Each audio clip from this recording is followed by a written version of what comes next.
Pak. Ya, Pak. Baik, Pak Edi. Nama lengkap Pak Edi? Nama lengkap Edi Chandra, Pak. Edi Chandra. Ya, Pak.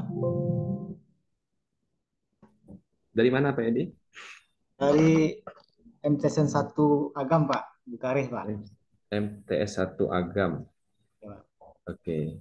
Bidang ujian kita adalah Al-Quran Hadis, Pak ya? Ya, Alquran Hadis, Pak.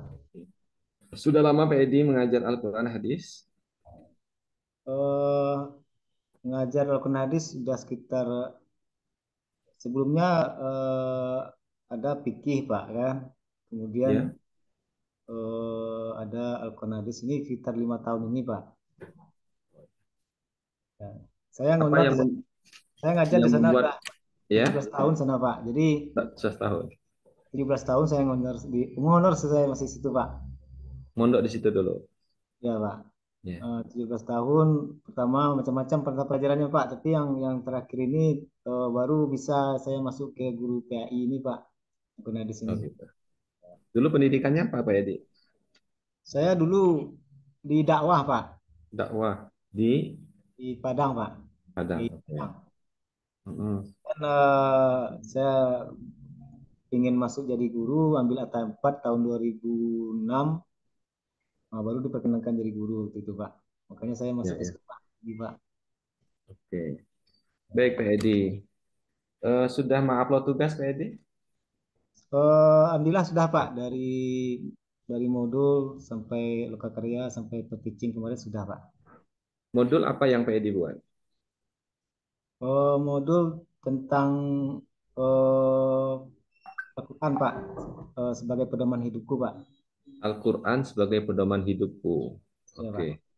Kira-kira dalam modul tersebut apa yang menjadi pembahasannya? Eh, Pembahasannya yang pertama, Pak, tentang bagaimana menjadikan Al-Quran itu sebagai pedoman hidup.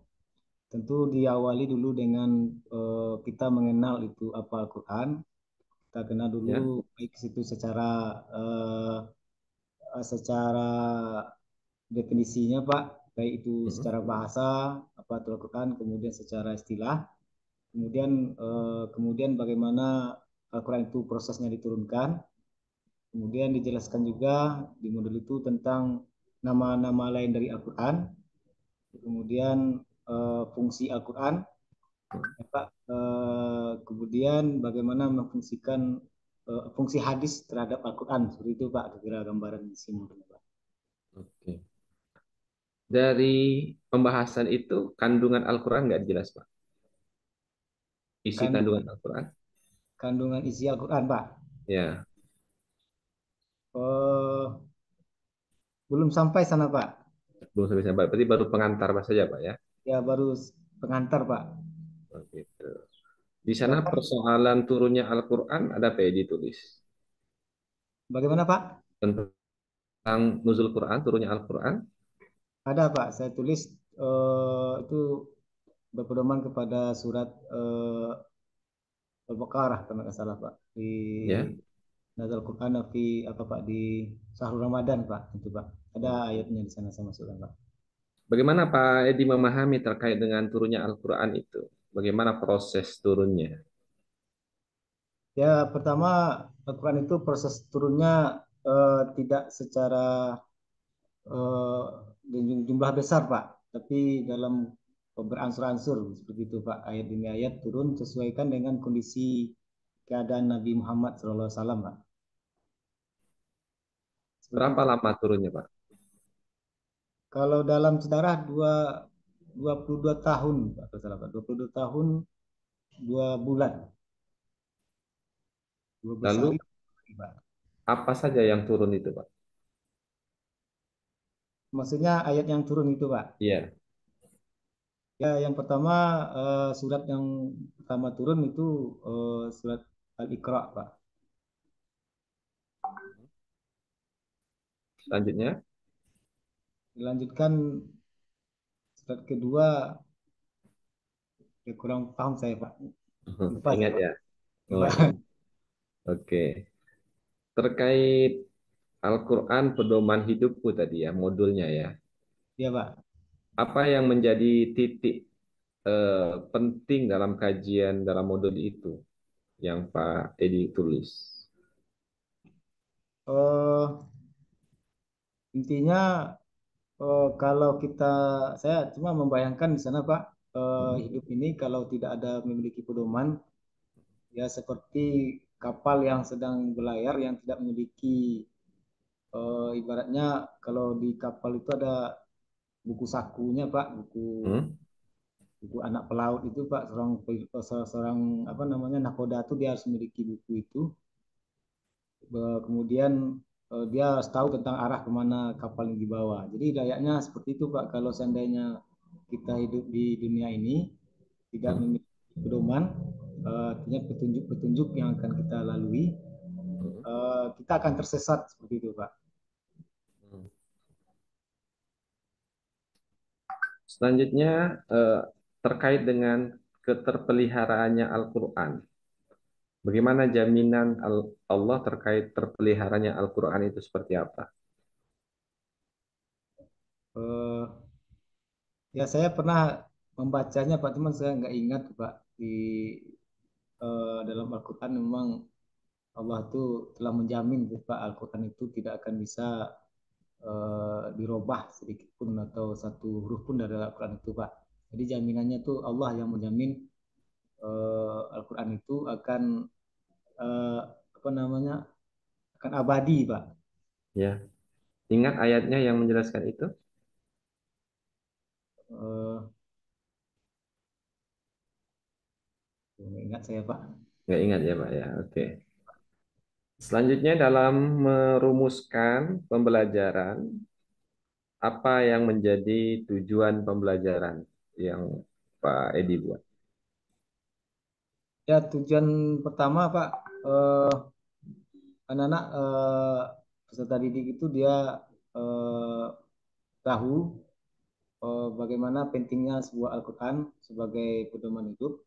Kemudian anak-anak peserta didik tahu apa itu Al-Quran, baik secara definisi maupun secara istilah. Kemudian peserta didik juga tahu bahwa Al-Quran itu memiliki nama-nama lain, ya. Kemudian eh, di samping itu Al-Quran juga bagaimana memfungsikan Al-Quran itu sendiri, fungsi, kemudian hadis disinggung sedikit di situ Pak, di modul satu itu Pak. Hmm. Selanjutnya, kalau dalam metode yang digunakan apa dalam membelajarkannya?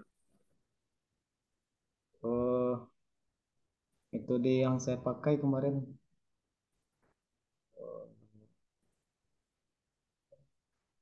kalau critical thinking kalau nggak salah Pak. Hmm? Critical thinking kalau nggak salah Pak. Ya, coba jelaskan Pak. Artinya kita mengajak siswa itu berpikir kritis Pak. Kita mengajak mereka beranalisa eh, bagaimana dia memahami tentang Al-Quran itu Pak. Dengan sebuah alasan-alasan yang tepat Pak. Kalau kita tidak memiliki pedoman, nah, kita ajak anak itu pikir apa dampaknya bagi bagi kita atau bagi seseorang yang berjalan tanpa memiliki pedoman atau tidak memiliki aturan atau rambu-rambu atau apalah namanya. Kita ajak anak-anak itu berpikir, oh, ya, oh, seperti inilah kalau kita tidak memiliki pedoman, gitu Pak. Lalu selanjutnya, eh, dalam modul yang Bapak buat itu, eh, bagaimana apa tagihan-tagihan dalam modul tersebut untuk mengetahui penyerapan siswa terkait materi? Ya pertama Pak, saya pajang dulu tiga buah gambar Pak. Ya, Eh, di gambar itu ada tiga buah gambar. Kemudian saya ajak anak itu berpikir. Yang kalau nggak salah di gambar pertama itu ada orang buta yang berjalan Pak. Dia memakai tongkat. tiga orang orang buta berjalan, sama-sama orang buta berjalan, dan mereka sama-sama bertongkat. Ya akhirnya dia saya mengajak anak untuk berpikir melihat gambar ini. Kemudian gambar kedua ada kapal yang mau tenggelam dengan penumpangnya sudah naik ke atas nakoda, Pak. Saya memancing anak itu untuk menganalisa gambar ini. Kemudian gambar ketiga, eh, orang yang berada di padang pasir, Pak, yang tidak tahu kemana dia akan melangkah, gitu, Pak. Jadi kemudian saya minta anak-anak itu untuk menganalisa tiga gambar itu. Kemudian di tugas selanjutnya, setelah mereka tahu tentang apa itu definisi Al-Quran tadi, saya mengajak anak-anak untuk mencoba mencari kalimat Al-Quran itu sendiri yang ada di Al-Quran, Pak. Berapa yang mereka temukan itu dengan cara kelompok. Misalkan cari kalimat Al-Quran itu sendiri yang ada di Al-Quran, di mana kalimat Al-Quran yang dituliskan dalam Al-Quran itu, Pak. Dan itu tugasnya, Pak, di Ya. pertemuan pertamanya, Pak. Selain modul tersebut, apa yang Pak Chandra buat? Selain modul, ada yang saya lampirkan eh, PTKL apa, Pak? PP5 tuh, Pak. Ya, apa PT5 itu? Apa yang dibuat tentang apa? Saya, saya kaitkan tentang Al-Quran hadis itu tentang lingkungan, Pak. Ya, Nanti ada hadis yang berhubungan dengan janganlah kamu bikin kerusakan di muka bumi. Dengan ayat itu, Pak, ya. ya, Di pertemuan keberapa tuh? Itu tentang di sekolah kami ini, Pak, ada tanaman naga di sekeliling sekolah nih, Pak. Termasuk sekolah ya, juga di kebun naga, Pak. Jadi selama ini kita lihat potongan sampah apa namanya seluruh-seluruh naga itu dibuang ke tong sampah atau dibawa orang ke arah-arah tempat pembuangan sampah, Pak. Jadi itu tidak dimanfaatkan, Pak, seluruhnya itu.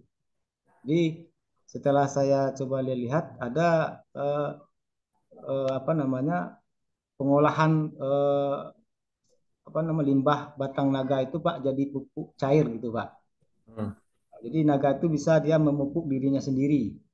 ya, Tanpa harus kita mencari pupuk yang lain, dia dengan sulur dengan daunnya itu dia bisa memupuk sendiri.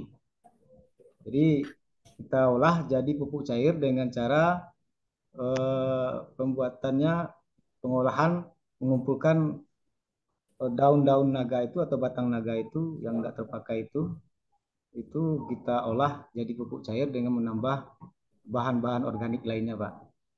Jadi nanti sekolah itu bisa menciptakan pupuk cair yang bisa memupuk bunga-bunga atau tanaman-tanaman yang ada di sekitar sekolah, Pak.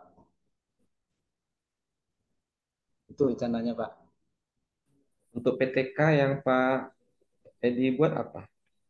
PTK saya buat tentang saya melihat anak-anak ini banyak yang kurang apa kurang susah menghafalnya, Pak. Hmm, Masuk hadis kecenderungannya kalau Al-Quran saya rasa mereka lebih lebih lebih mudah untuk menghafal Quran karena ada rumah-rumah tahfiz pendukung, Pak. Tapi kalau untuk hadis ya, eh, hanya saya minta satu hadis saja satu minggu itu gak banyak yang setor, Pak. Katanya ya, susah ngafal hadis daripada ngafal Al-Quran, Pak, katanya kan. Karena ada yang hmm, hafal, ada sanadnya mudah hafal, ada perawinya mudah hafal seperti itu. Padahal perawinya nggak begitu panjang. Jadi saya melihat itu permasalahannya, Pak. Bagaimana anak ini, bagaimana diterapkan dengan metode yang ada di cara menghafal Quran, itu cara murajaah, Pak. Jadi kita cobakan metode murajaah itu untuk menghafal hadis. ya. Selanjutnya, apa yang ditargetkan dari sana, Pak Edi? Di penelitian itu, Pak, Ya, di target kita, Pak, anak-anak itu bisa dia menghafal hadis seperti dia menghafal Al-Quran, Pak. Ada keseimbangan dia antara menghafal hadis dengan Al-Quran. Kalau artinya yang mereka selama ini susah untuk menghafal hadis, barangkali karena metodenya nggak ditemukan atau metodenya masih lama, Alangkah baiknya kita coba metode yang biasa dipakai dalam menghafal hadis Al-Quran maksud saya, Pak. Apa teori yang Pak Edi bangun untuk melakukan penelitian ini? Teori, maksudnya teori dalam penelitian ini, Pak, Ya, mm, itu maksudnya untuk dalam mengumpulkan data, Pak. ya, Wawancara, Pak. melalui Metode wawancara. wawancara, Pak, bukan eh, apa namanya satu lagi angket gitu, Pak ya, populasi apa satu lagi metodenya, Pak. Yang saya pakai adalah metode wawancara, Pak. Masalah, Pak. Kita pakaikan untuk kelas 8 saja dulu, Pak. Hmm, Kita lapangkan karena di kelas 8 ada 6 lokal eh, untuk melihat kemampuan dalam penelitian, Pak. Kita fokuskan ke kelas 8 saja dulu, Pak. oke. Baik, Pak Edi, mungkin untuk materi demikian saja dan silakan untuk memanggil peserta berikutnya, Pak Edi ya. Ya, Pak. Terima kasih, Pak. Sama Pak Edi. Oke. Assalamualaikum. Waalaikumsalam warahmatullahi wabarakatuh. Tolong diupload nanti ya videonya. Ya, Pak. Dikumpulkan dulu keduanya, ya, Pak. Iya, Disatukan nanti berarti materi Bapak di awal, kemudian baru di belakang materi Bapak Husni, Pak ya. ya, Arman Husni. Oke. Terima kasih, Pak. Assalamualaikum. Ya, sama Pak. Ya.